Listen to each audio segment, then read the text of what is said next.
Okay, so this is going to be a little bit of a self-indulgent ramble, which isn't going to make a lot of sense, but this thought has been going through my head for the past couple of days, and I wanted to express it. YouTube is Pokemon. I'm not saying it's literally Pokemon, but there are a lot of similarities between the competitive world of YouTube and the competitive world of dogfighting. I'm Pokemon. You're scratching your heads now, but allow me to elaborate on why I've made this connection. Have you ever looked at the most popular YouTubers on the website and wondered what they'd be doing with their lives if they hadn't become e-famous? Where would their lives have led them? Every YouTuber has their own story of how YouTube effectively changed their lives for the better. Success stories of underdogs starting from the bottom with nothing and rising their way to the top through seemingly just willpower and strength to create. And now everyone just wants a piece of that YouTube pie. On an irrelevant note, I would absolutely love to see a web series done in the style of a sports movie or anime or something where an underdog kid just dreams of being a YouTube star, but has no specific talent, and it seems that the odds are stacked against him. But he somehow becomes the most famous YouTuber of all time, and we can call it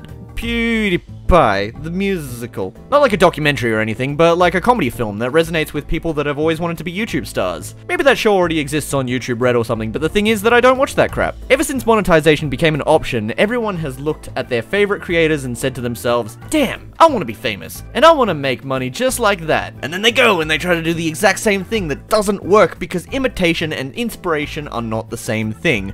But that's not this video, that's a completely separate rant that'll be covered in another video. Now you're probably thinking to yourself, Mitchell, what the friggity frick does this have to do with Pokemon? And I am getting to that, just patience is a virtue. First and foremost, what other generation can claim to have direct access to all the resources necessary to instantly become famous? I'm not saying that it's easy, I am just saying that the resources are readily available. All one really needs is an internet connection. You don't even need a camera, as a lot of people just rely on commentating over gameplay or an illustrated avatar of themselves. From the age of 10, sometimes lower, but let's just go with 10 because it's a Pokemon metaphor, people can immediately put themselves out there in the complicated, competitive, tangled web that is the popularity contest that is YouTube. And let us not kid ourselves. At the end of the day, YouTube is just one big, fat popularity contest. But here's the thing, with YouTube, you don't need to look good. You don't even need to be particularly talented in any significant way, or funny, or educated. Of course those things are a bonus, but you really just need to be entertaining. You just need to be the girl or guy that people want to spend their time sticking around watching. Before YouTube, there was no direct means to just instantly enter the fray of the entertainment business. You had to really work your way up to even make it on screen, and even then, not everyone would get that sort of opportunity. The different genres are the different types of Pokemon. Some people use a variety of types, but in the Pokemon world, generally people stick with their own type. Just like how on YouTube, people generally stick with their own genre. While some people play this game competitively to be the very best like no one ever was, and apply the best strategies and really learn and adapt to the ever-changing algorithm from year to year. Some are just content with treating this as their fun little hobby, and don't go in with the intention of amassing huge success or an audience. It's sort of like, are you in it for fame, for fun, or some combination of both? Oh, your best friend wants to do YouTube as well, and he is gaining a following much faster than you. Well, look at that, now you have your very own rival. Now you can say that the creative competitive industry has existed long before YouTube, and heck, you can even say that there are